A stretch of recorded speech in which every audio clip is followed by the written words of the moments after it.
Let me introduce briefly the panelists. Well, I'm sure you must know all of them.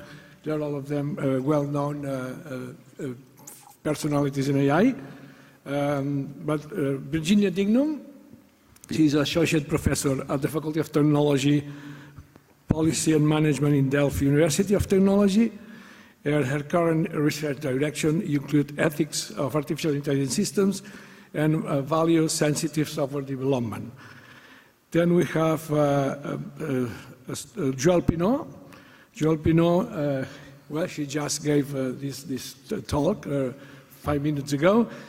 She is, as you know, associate professor in computer science at McGill, and one of her projects is the Smart Wheeler.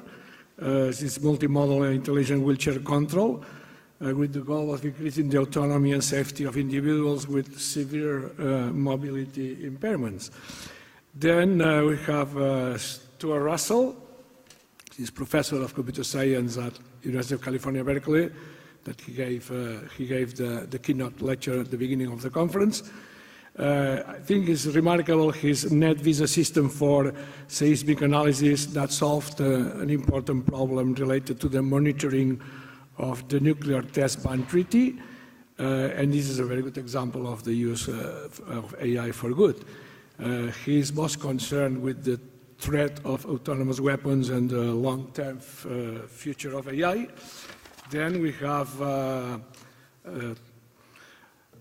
Tuomas Sandholm, professor at Carnegie Mellon University in the computer science department.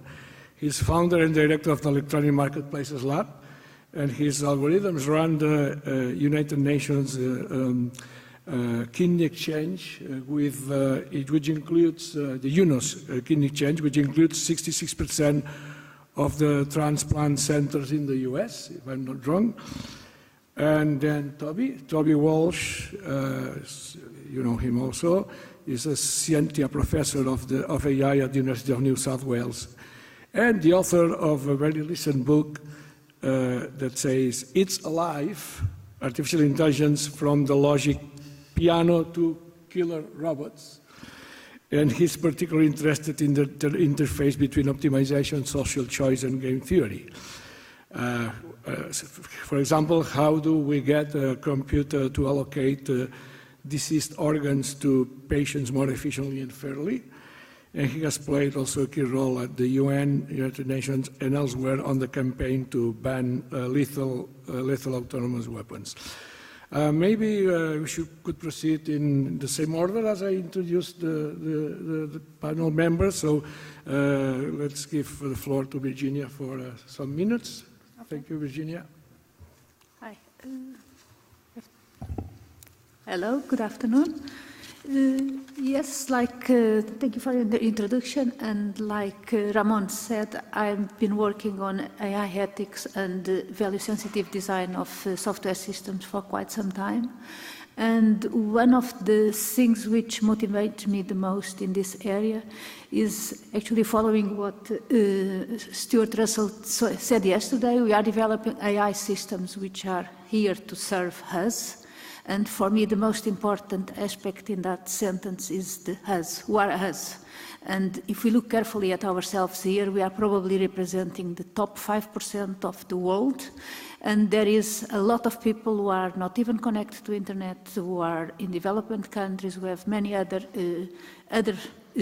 possibly more permanent problems of surviving and displacement and all kinds of problems. And I think it's very important that as we are developing AI systems that we take into account an inclusive approach in which we also take care that we hear, that we integrate, that we allow participation of all kinds of people all over the world, and especially make sure that the systems that we are developing are there for the benefit of those which benefit the least at the moment.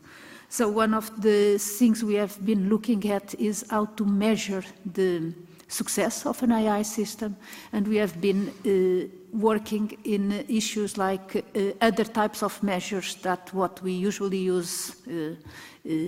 Success in research funding would be one which is very obvious, but also how systems contribute for return on investment from big companies.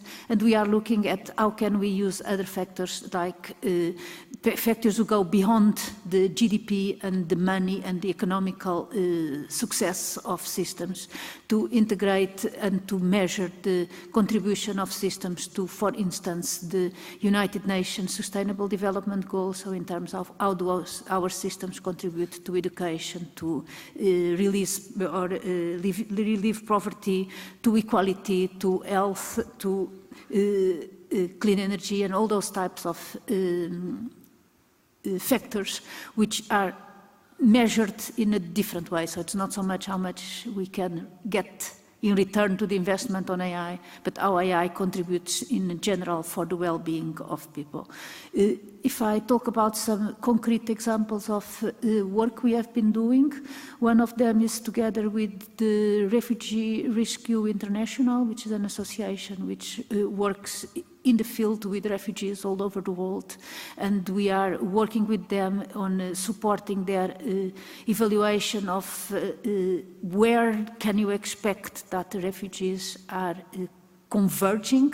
We were working some months ago before Aleppo was taken down in Syria to where can you expect that those refugees go to, what kind of functionalities and resources are needed where, and trying to combine between the places where it's easier to get the resources to and the places where it's more likely that the refugees are going to go to due to the geographics and the situation in the. So those are one kind of projects which we worked on. Another project is maybe less dramatic or less sexy, like Ramon says, but it's very much in the Netherlands on water management, which in the Netherlands is one big issue. We live underwater for most of the country, and to allow for the participation of communities where it goes about the discussion on the development of geographical areas and enable equal voices to all types of different groups, and not only for government and big companies and developers of those areas. So that's another area in which we have worked in this topic. Mm-hmm. Maybe I stop now. Thank you, Virginia. Yeah. Joelle, please. Thank you.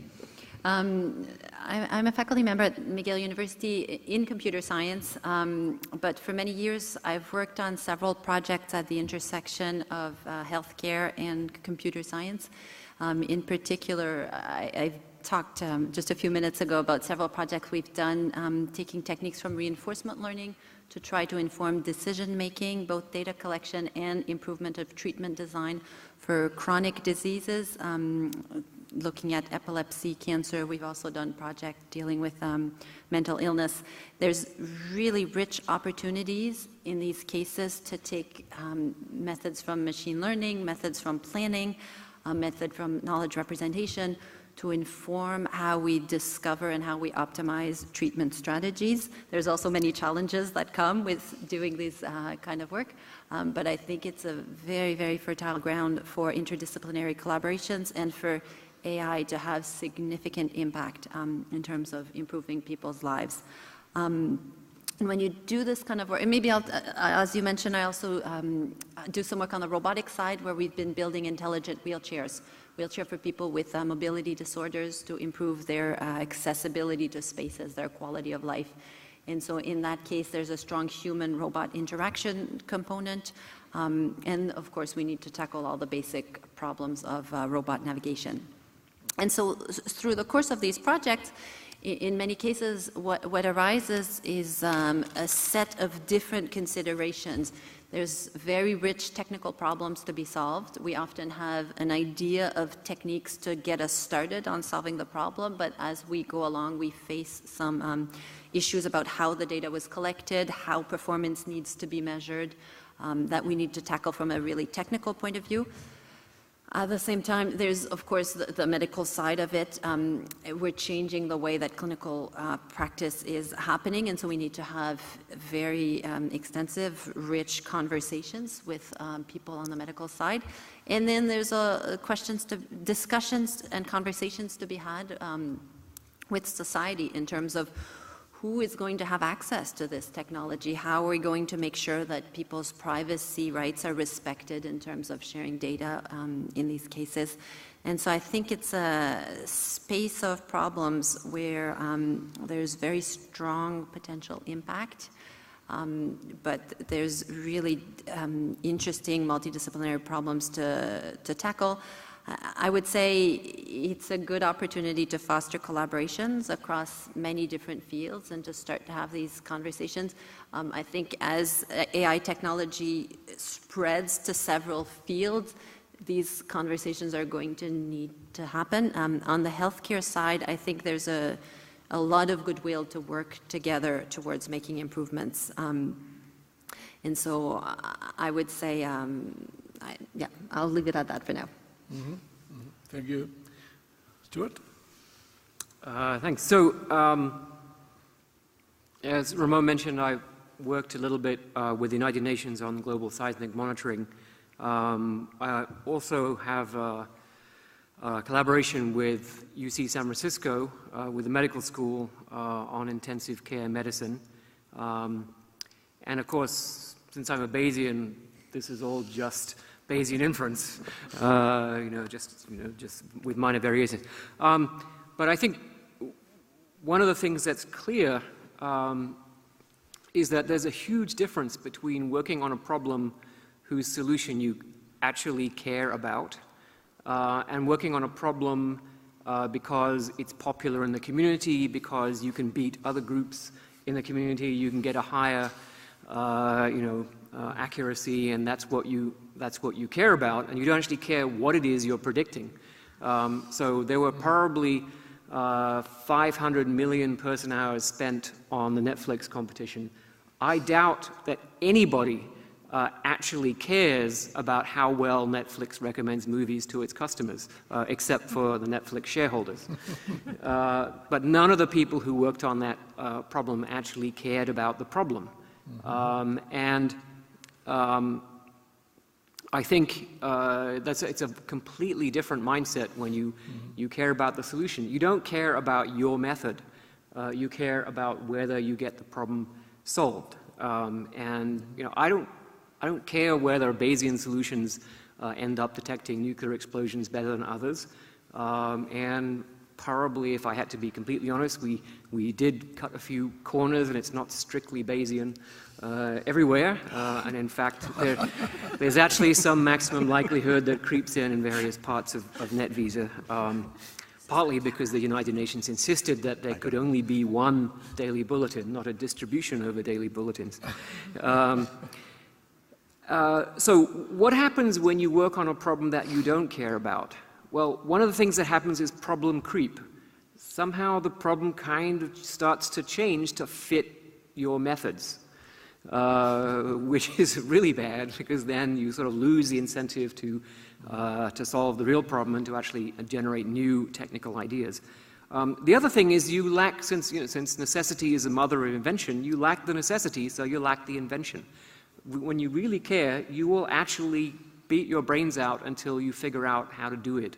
And when you do that, you'll produce new ideas that are guaranteed to be useful because they were invented for the purpose of solving the real problem. So in the nuclear monitoring case, we invented Gaussian process random fields to just help with the inference process.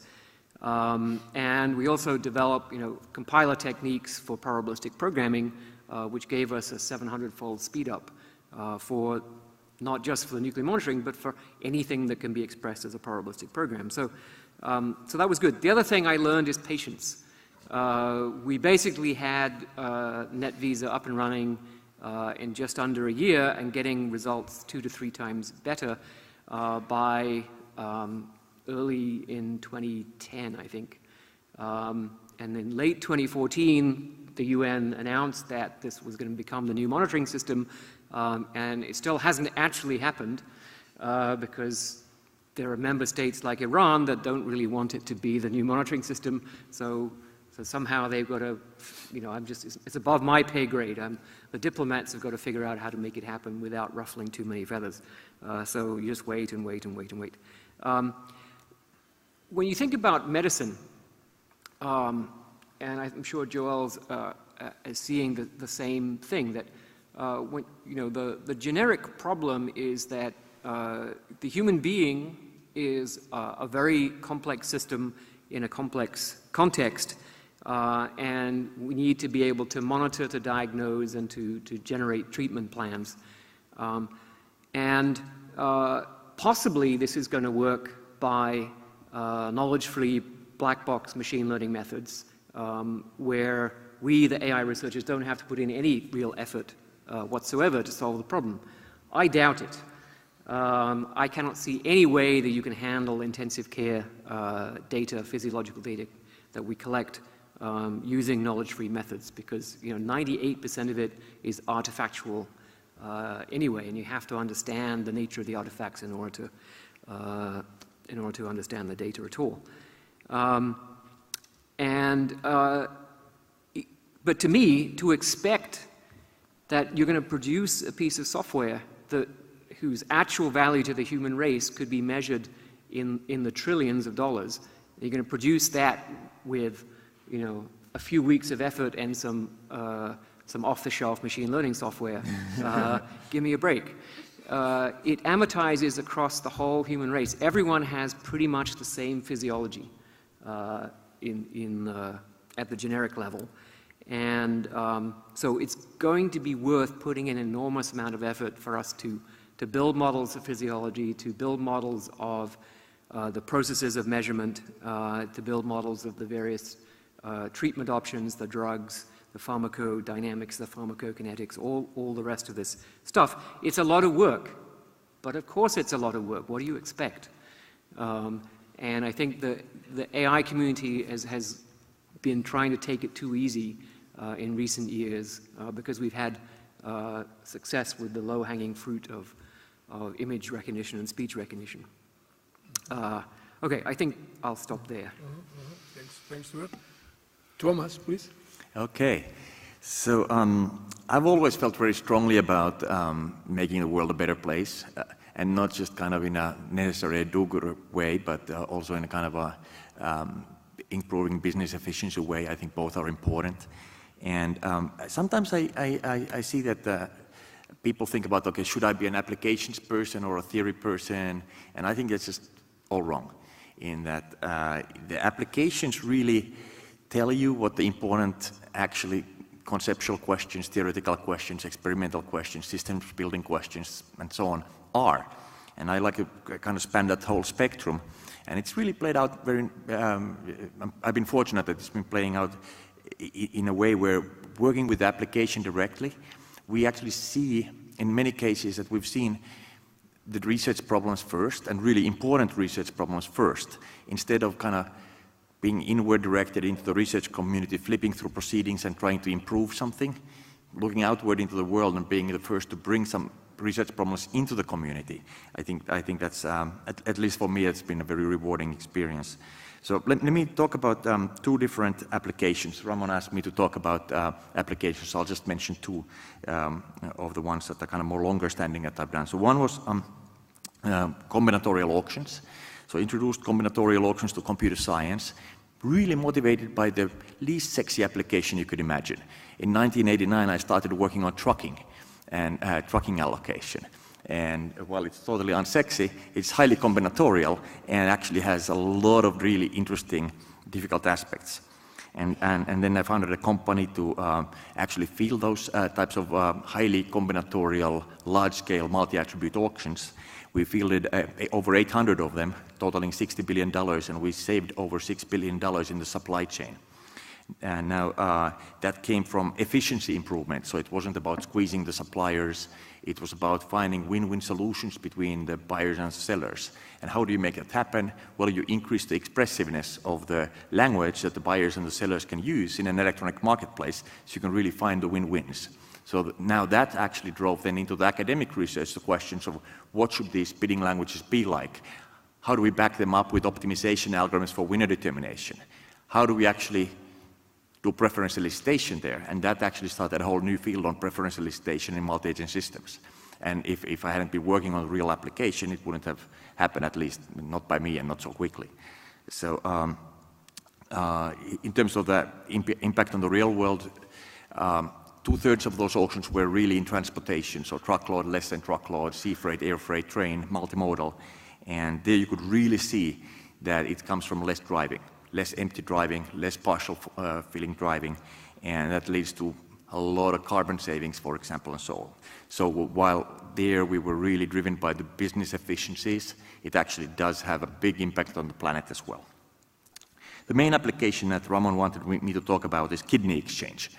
So kidney disease is a problem that cuts across developing and developed countries, races, genders, ages, and so forth. And oftentimes it's lethal. It attacks both kidneys typically at the same time. And there's a big imbalance between supply and demand. So not enough people are organ donors. So there's a bigger need for organs than there's actually disease donor organs available. The wait list in the US alone is over 100,000 people long, and the wait time is 2 to 5 years. Quality of life on the waiting list is really bad. So it's hard for healthy people even to imagine, but the quality of life is so bad that a lot of the patients decide to stop treatment and die instead. Only 12% survive 10 years on dialysis. So you can do live donation, like you can say, okay, well, maybe you can ask if you're a nice guy in your department, somebody's willing to give you a kidney when you need one. But even if you are a nice guy and maybe Ramon is the guy who's going to give me the kidney, chances are that Ramon can't give to me because of blood type and tissue type incompatibility and a few other factors. So that's where kidney exchange comes in. Ramon and I would form what's called an incompatible pair, where Ramon is the donor, I'm the patient, but we can't do the transplant. And maybe Stuart is willing to give to Joelle, and they're also incompatible. So now we swap the donors. If you think of it as a graph, it's a 2-cycle, where one pair gives to the other, and the other pair gives to the first pair. You can also do 3 cycles, but you logistically and for certain other reasons can't do much longer cycles than that. Turns out that that problem now is NP complete for a cycle cap of 3 or more. So that was a big problem, and we developed in 2007 the algorithm that actually allows this to scale to nationwide levels. And we've, with UNOS, United Network for Organ Sharing, which controls all of the transplantation in the US, set up this nationwide kidney exchange that started in 2010, went live in 2010. Of course, we started to work much earlier. And we now have 159 transplant centers in the network where our AI is optimizing the transplant plan in the kidney exchange for the whole country at once, twice a week. And when I say whole country, it's not quite that. It's 69% of the transplant centers in the country, but more are joining as we go. So the first thing was then the optimization algorithms. How do we come up with algorithms that find the optimal solution for this NP complete problem, which is actually very hard in practice as well. So we did that. But then it turns out that the problem is also dynamic for many reasons. People are coming in and out. There's partial knowledge of the blood type compatibility. So things that look compatible in the input graph actually turn out to be rarely compatible. Only about 30% of the time do those results actually show real compatibility. So how do we plan under this uncertainty? It's a very custom planning under uncertainty problem where the general techniques don't apply. So we've developed solutions for that, and UNOS is about to field those. Another example is what we call never-ending altruistic donor chains. So instead of having these cycles, or in addition to having those cycles, what if you had one person in the country who's willing to give a kidney for nothing? So maybe Virginia is such a nice person that she doesn't have even somebody to give, but she said, look, I'll give to anybody. I have 2, I'll be fine with 1. That triggers a chain in the pool, and at the end of the chain, there's a leftover donor from the last pair, and we can pretend that that's the altruist in the next optimization batch. This was an idea that I co-invented with Michael Rees, who's a surgeon, and Al Roth and several other people. And it actually had a lot of impact. So we published it in the New England Journal of Medicine in 2009, and by now, all of the kidney exchanges worldwide basically are using these chains, and they've replaced cycles as a main modality for kidney exchange. So if you go to kidney exchanges today, they have all of these parallel chains running through the pool, and that's how kidney exchange works today. So over several thousand transplants have been done with those chains worldwide. And then there were the ethics of the kidney exchange. How do you prioritize different, you could think of them as edge weights in the input graph? How do you decide what transplant is better than something else? Is it perfect tissue type match, or preferring pediatric patients, or giving preference to people who have waited a long time? Or should we give the kidneys to people who actually can get the most life extension out of them, and et cetera, et cetera. Currently, those things are all debated by policy committees on which I sit, and it's a rather ad hoc process. So in IIIA17, my student John Dickerson and I, we introduced a future match framework where we actually automatically optimize the matching policy on supercomputers using custom algorithms. And it separates the means and the ends. And I think that's actually a very important aspect in ethics and AI in general, not just in kidney exchange or medicine, but more broadly. So instead of having people coming up with the operative policies, how things should be done, you ask people for the value judgments, and then you automatically, algorithmically, using data, instantiate the value judgments onto the policies. So that's something that's actually not fielded yet, but hopefully will get fielded soon in the UNOS exchange. So let me end there. Thanks, Tuomas. Toby, please. So I just want to start by making an observation about it's actually, I think, very healthy to see that in the last 5 or so years, the AI community has increased its attention to looking at these sorts of problems that will have great societal benefit. And I would suggest that maybe that is partly a reaction to the concern that we often hear these days from the public about the impact that AI is going to have on our lives, and the fact that it may not all be very positive impact. It may deprive people of their jobs, it may transform warfare, and there's a lot of concern about that. And since AI is really a morally neutral technology, like most technologies, it can be used for good or for bad. And so I think it's very good that we focus a lot of our attention, where possible, on the good applications, and that will actually help the field develop in a responsible way. And the research community is also reacting in other ways. So there's increasing fora being provided for you to be able to publish your work in these areas, because it's quite clear that sometimes the sorts of things that we evaluate in academic scientific work are slightly inappropriate when we're working on applying it to a problem of great societal benefit, that maybe we're not advancing Bayesian reasoning that much, but by finding how you can apply it to a real practical problem, we do learn some really important lessons, and we need fora that we can publish that in. So I encourage you to go and look at the new JAIR track on AI in society, where we're providing a forum. Milind Tambe and I are editing that track. And there are an increasing number of research groups and centers starting out as umbrellas to do this sort of work in. So Milind, for example, has his new center on AI and society. Stuart has his own center, which is, remind me of the title?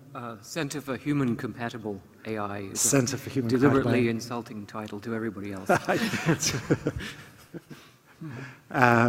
Which again I think is a very welcome reaction to the concerns that we see in the public. So I think this is a wonderful, good trend, and I encourage all of the people in the audience to think whether they might like to join along with us in doing this.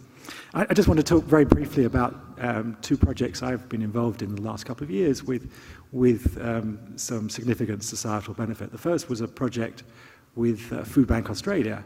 We ended up by giving them an app that would actually improve the efficiency and fairness with which they distribute and allocate donated food to various charities that feed homeless people and poor people around the country. One of the, I would mirror all the things that Thomas just said about how it introduced some really interesting new takes on some existing old academic problems that gave some really nice research questions that we had to go off and solve. But there were some other nice benefits. I mean, when I've worked previously with industry on some other projects, invariably you have this huge, great fight, which you invariably lose to try and publish the work. And the nice thing is here, we were working with an NGO, and they were very supportive of us publishing the work. It made them look good. And they were very happy to see best practice disseminated more widely amongst other food banks and other charities. And so that was a wonderful time to work on a project. And one of the things that limits you when you're trying to look at applications is that if you work with a company, they obviously want to keep it commercially sensitive and commercially secret, so you end up not being able to publish it, and that limits how much time maybe you're allowed to spend on it. And then the second project, again, it was about organ transplantation, like Thomas was just talking about. But in this case, we were looking at we are still looking at deceased organ transplants.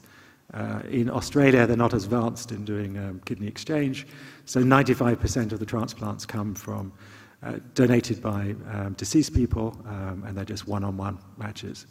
I got lucky to be introduced to the surgeon who actually runs the transplant program for New Zealand and Australia. And we're helping them actually update the mechanism that they use to make it more efficient and more fair. One of the great things that I discovered in that is that actually we, people working in universities, are the only people who can solve this problem.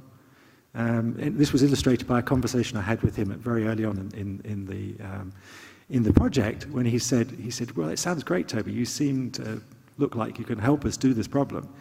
And he said, now, tell me the bad news. I said, what could possibly be the bad news? He said, well, how much is it going to cost me? Because I've got no money at all.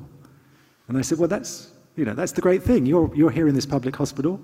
I'm working across the road in this public university. This sounds like it's a project for the public good, so I think it costs you nothing. And no one is willing to pay for this problem. But annually, it's costing Australia $1 billion, over $1 billion. Thousands of people waiting on the waiting list for kidneys, each of them costing the economy and healthcare costs in the hundreds of thousands. And you multiply those two numbers together, and you get up to $1 billion. And yet no one's willing to pay anything for this. There are hospitals, so they're always short of money. They're trying to do as much medicine as possible with a fixed budget, so they can't actually bring industry in to solve the problem. So it's wonderful. We're the unique people who can help them solve these sorts of problems, and they have immense benefits. I mean, how often can you get to make a dent in a $1 billion problem? So it's both very rewarding and a great way to actually have impact on the world. Thanks, Toby. Well, after you have listening to all the panel members, I would like you to invite you to raise questions, comments on what have been said or what has not been said. So I'm sorry, but the lights are blinding me. I cannot really see you very well. Excuse me? There are microphones at the top of the back. Yes. Yeah, there are microphones over there distributed in this hall. So please, anyone that would like to say something?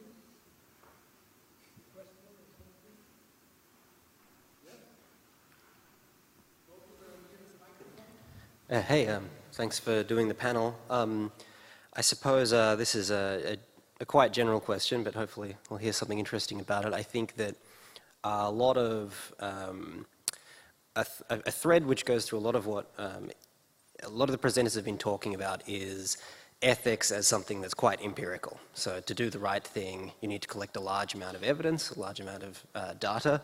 I think another view of that would be that ethics, doing the right thing, could be derived from some principles that could be more, there could be a sort of foundation which then you could reason from, and that would be a thing outside of sort of empirics that could be sort of theorized about. So perhaps you could talk to a bit, how much does evidence play a role in doing the right thing, and how much does logic and reason, or well, maybe how much do principles and axioms play in doing the right thing?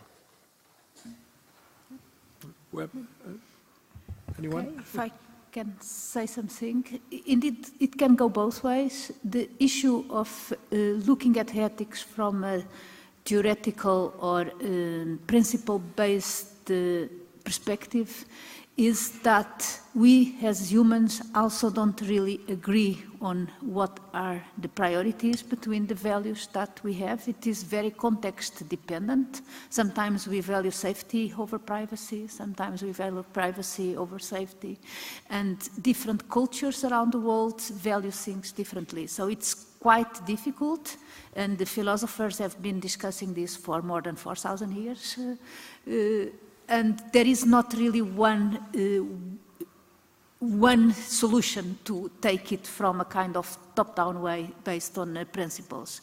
If I go back to work that I have done for many years, trying to formalize social norms into system requirements and system functionalities, we are now trying to look at that from a formal perspective in which we describe values, social norms and system functionalities in a way that we can not exactly say that these are the values and that's what we have to start from, but given that the particular group we are working with agreed in this type of values, then we can at least verify our systems in terms of the values that have been agreed by that particular group. We don't really aim or claim at all that that is something which will transfer for the other societies, other contexts and so on, but the methods that we use, we can and we do transfer, but not the contents or the context, because we cannot really talk about ethics without the context in which we are operating or the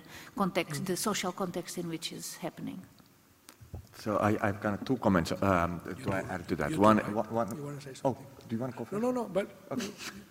Sorry. we have time. So I agree that people have different opinions about what's right, and that's okay. In that there's a lot of good stuff to do, and if, we don't have to agree what are the most important things. There's plenty of good things for all of us to do. The additional issue beyond just conflict of preferences of use, what's ethical, what's not, is that humans are especially bad at instantiating these high-level value judgments onto operational policies.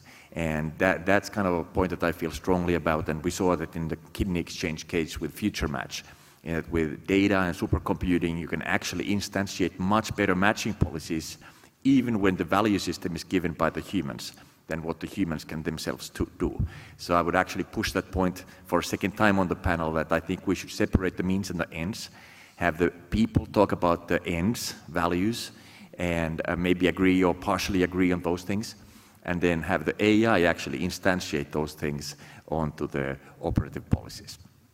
Yeah, Stuart?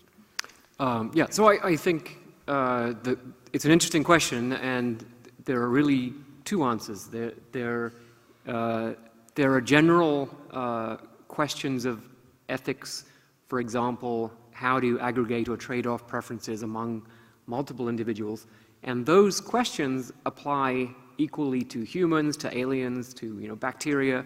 So those are general ethical questions.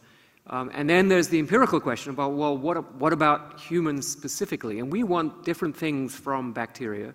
There are iron-eating bacteria who look forward to Nick Bostrom's paperclip robot that covers the world in paperclips, because then they'll just be in clover, so to speak, for the rest of eternity. And clearly we don't want that. So that's an empirical fact about humans, that we don't want to be buried in paperclips, and the bacteria do. And so as I pointed out in my talk yesterday, there's a huge amount of work to be done on the empirical side of understanding, as Thomas pointed out, for the kidney question, but more generally about everything we care about. What is it that we want for our future lives and those of successive generations and so on, and what is it that we don't want? And at the moment, for example, there isn't a self-driving car in the world that knows that people prefer to be alive and not dead, right? As far as the self-driving cars are concerned, there's no difference between a pedestrian standing in front of the car and a red stoplight. They're exactly the same. If you see one, you stop, right? And that's it. Yeah, Toby, you want to say something? Yeah, I just wanted to share an anecdote with you, which was when we started working on the organ matching. I asked the doctor, the transplant surgeon, why they wanted to, whether they were really happy turning over more of the decision making to a computer. And he said, "Oh, definitely. computers don't have any friends. They can be much more trusted. There's only a dozen transplant surgeons in Australia. They all know each other, and none of them trust each other. That's actually an interesting point. Also, in the kidney exchange side in the US, there are private kidney exchanges which are not algorithmically matched, and there's a guy in a room doing the matching the way they please. And the UNOS National Kidney Exchange, which is highly regulated, and all of the decisions go through all sorts of vetting by all sorts of committees from all perspectives. It was very important that A, the decisions are optimal, subject to the rules, and B, that they're automated. So there's no question of any sort of manipulation. And the AI actually provides a nice audit trail also, kind of a verification that things are sound and fair in the sense that they're supposed to be.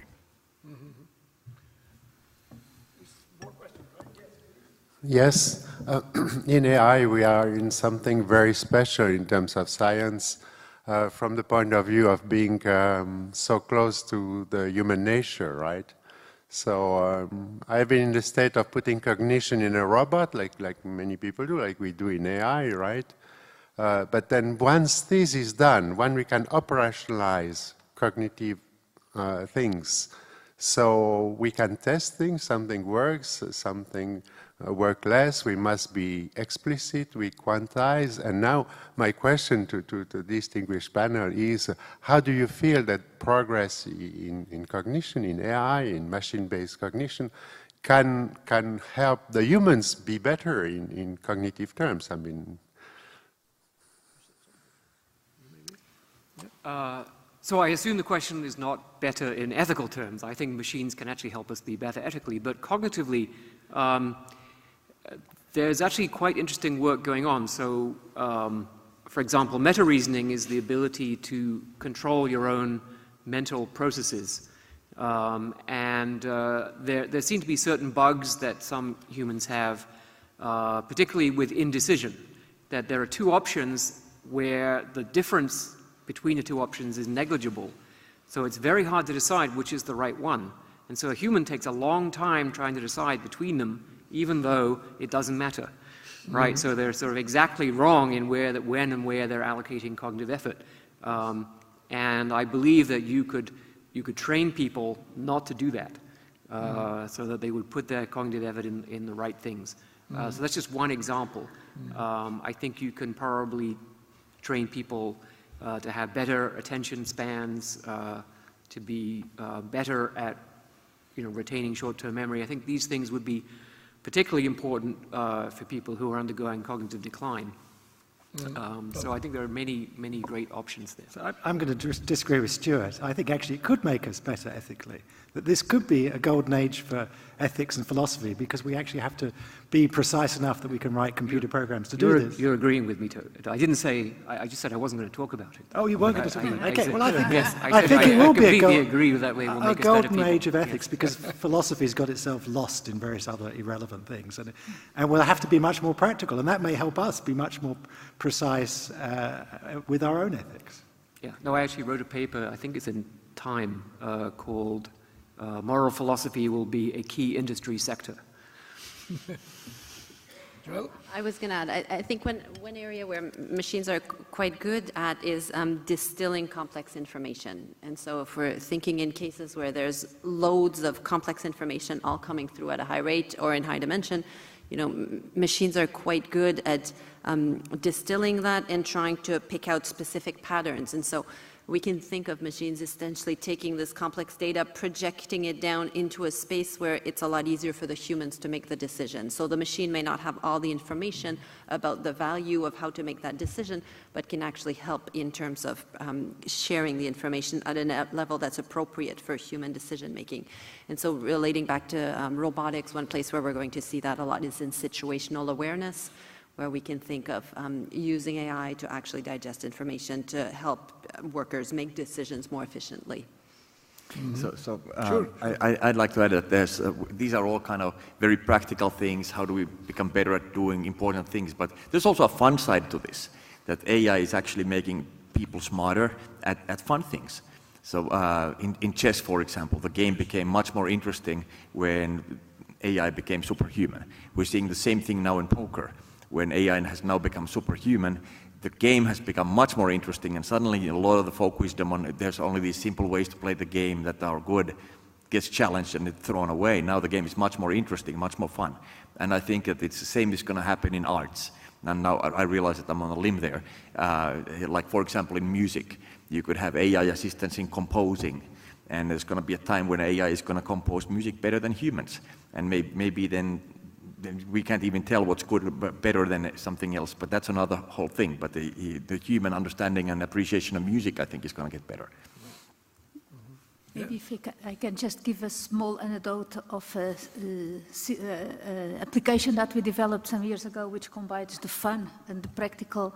It was one of my students. He realized that procrastination is an issue which many students, many of us, suffer from.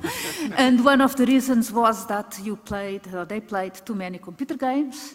So we developed a game which would identify how long you were playing games, and if you had make some kind of agreements with yourself that you would want to stop after 10 minutes or after 2 games or after whatever, the game would support you on stopping the other games. And that became in the group quite a success, because they really were trying to beat out each other on the game, which was helping them stopping playing other games. More questions? Yes?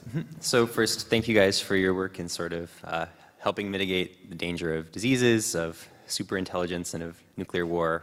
There's another problem that we're sort of facing as a species, climate change, that has a lot of potential impacts. And I'm sort of curious what your thoughts are. It might be too domain specific of a question, but on the most promising sort of directions for AI. I mean, there's sort of, trying to help biology and chemistry to develop something that can remove carbon from the atmosphere. There's sort of trying to improve our food generation system, and there's sort of other adaptation ideas. But I'm just wondering, what do you think is the best thing to be working on, for someone coming in from more of a machine learning background? So that's a great question, and partly because of one of my jobs at Berkeley is to evaluate all the faculty promotion and tenure and appointment cases in the entire university. I get to read the work of lots of ecologists and atmospheric scientists and climate scientists. So it's fascinating stuff, but it seems to me that they really lack technology for modeling and knowledge representation. So that would be one thing. They would like to build complete integrated models of the whole planet, not just of the atmosphere and the oceans, but also the biosphere and the socio-political and economic changes that relate to climate change. But they don't have the kinds of formalisms that could do that, because it's a very hybrid kind of model. Uncertainty is another area. So there's a great deal of uncertainty in climate models, and it's not clear to me that they have all the latest statistical and parabolic technology for representing and manipulating that uncertainty. So there's a lot of things you could do there. Another area is satellite data. So there have been applications of machine learning to satellite data, but they tend to be sort of one-off, and it takes a long time to get to grips with the data, because it's, you would think it's just like, photographs in the ImageNet competition, but it's not, because you have to think about, well, where was the sun at the time this image was taken? Where was the satellite? Where was the Earth? And you have to think about all the layers of, fog and cloud and ice crystals and contrails and all the rest of this stuff. And it's actually very difficult. There's a lot of satellite photographs you can look at, and you're not sure whether you're looking at cloud or ice or snow or sea ice or some combination of all the above. So these problems can be really difficult. And the activation energy required for a machine learning researcher to actually start solving the problem is quite high. So I think it would be really worthwhile, particularly as now the amount of data coming on stream is enormous. So Planet Labs, for example, is putting up enough satellites to image every square meter of the Earth every single day. So if we built the infrastructure to enable, which is sort of all the metadata, all the definitions of the target predicates, and getting some ground truth, if we built the infrastructure to enable AI, machine learning researchers to work with all the types of satellite data that are being collected, I think we could make a big difference to some of these problems. I think that's a key question. If I actually knew the answer to that, that's what I would be working on. But I think that climate change is really the biggest fear that we have. One thing is that the things that Stuart mentioned are all good and they're technical, but a lot of the reason why climate change is happening and is that people are not educated. They don't know what's going on, and they carry beliefs about things that are not right. And things like that. So I think education in that sense, education, if we can do something with AI to educate people about that topic, I think that would be very important because at the end of the day, these are tied to political decisions. The other thing is markets. So pricing pollution of all kinds. And that's something that I've looked at repeatedly every 5 or so years as to whether I should go into that and build expressive markets for pollution. But it's, again, that's the problem is that it's so political that these markets die on a signature. So I haven't done that. But if we could get both of those problems solved, the political will, which is basically voter education at the end of the day, and then pollution pricing for everything in markets, I think that would go a long way. Mm-hmm. Well, there are more questions, yes? Yeah. Thanks for the panel, some great takeaways. I was going to ask about learning for humans, specifically, how do we go about teaching AI students about beneficial AI and getting them interested in this topic? Thank you. Anyone? Someone needs to build an AI for good MOOC.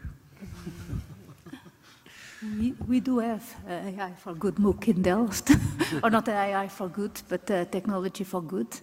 All our students at Technical University of Delft have a compulsory course on responsibility and on the responsibilities they have as students and as technologists in the different types, not only AI, computer science, but also whatever engineering fields they are working on. And since very recently, all our PhD graduates, they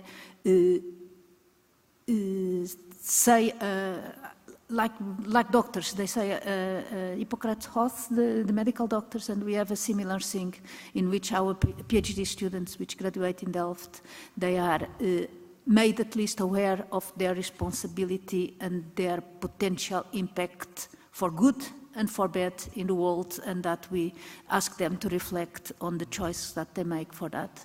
We do have a few courses which we are developing, and from next year on we also will have a Masters in AI, Robotics and Society, which combines all three aspects.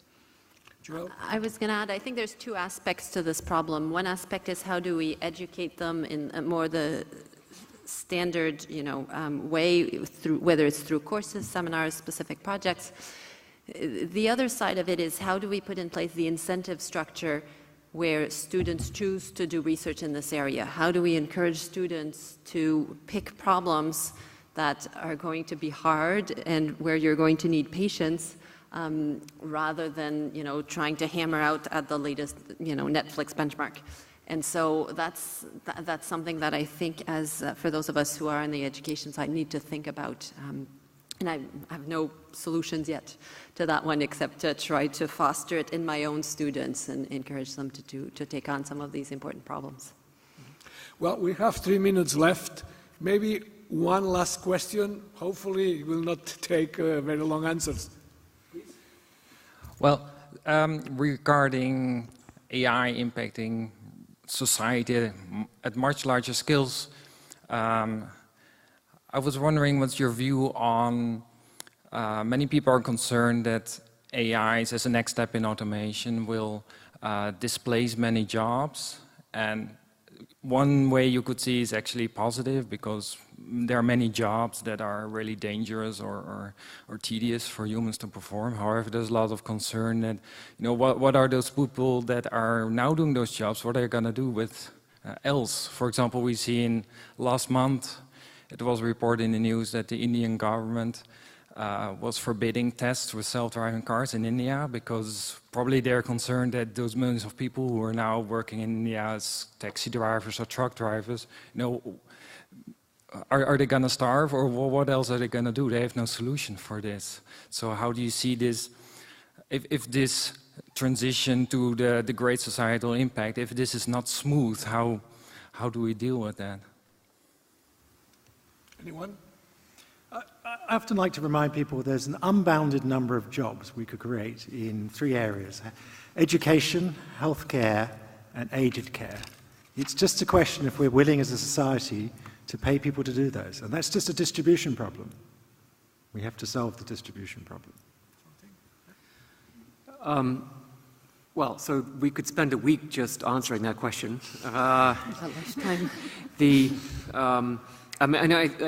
You know, my thinking on the problem is that clearly, you know, our physical labor is already being replaced. Our mental labor is going to be replaced. What does that leave us with? Well, at least we are human. And there are things that humans want other humans to do for them, and they don't want machines to do for them. And Toby's examples are some of those. But one of the problems is that we are not very good at any of those 3 things. We're terrible at childcare. I think you know, it's quite plausible to argue that most actual childcare that's provided is worse than nothing. But that's because we don't pay for it. Well, it's not just because we don't pay for it. Toby, can I finish? Sorry, it's not because we don't pay for it. It's because we do not know how to do it. There is almost no science base. Right, here's my phone. Right, this phone is the result of probably $500 billion to $1 trillion of federal research investment to produce this kind of thing. How much money is spent on making us as humans better at improving each other's lives? Almost nothing, right? But that's what we're going to be doing. Okay, and so we better learn how to do it. We cannot have high-value jobs doing that unless those jobs provide value to the customer, so to speak. And so this, I think, is a real and urgent priority for the research community, not the IIIA community. I don't think we can really solve it. Well, the last question is the most controversial one. Yeah. Well, we can continue this conversation tomorrow evening, because in the AI Lounge from 6 to 7 p.m., the topic is technological unemployment. So come along, ask the question, and we get another hour to try and help answer the problem. A very short addition by Tuomas, perhaps? Yes, I don't want to skirt the question, but I just want to point out that not all AI is going to reduce employment. So, for example, the kidney exchange increases employment. Now you have more transplants, you need more surgeons, more anesthesia teams, more nurses, transplant coordinators, all of the people who run the exchange itself. These jobs wouldn't exist if there weren't a kidney exchange. So it can actually go both ways. Well, I think it's time to close the panel, and let's thank the panelists, and thank you.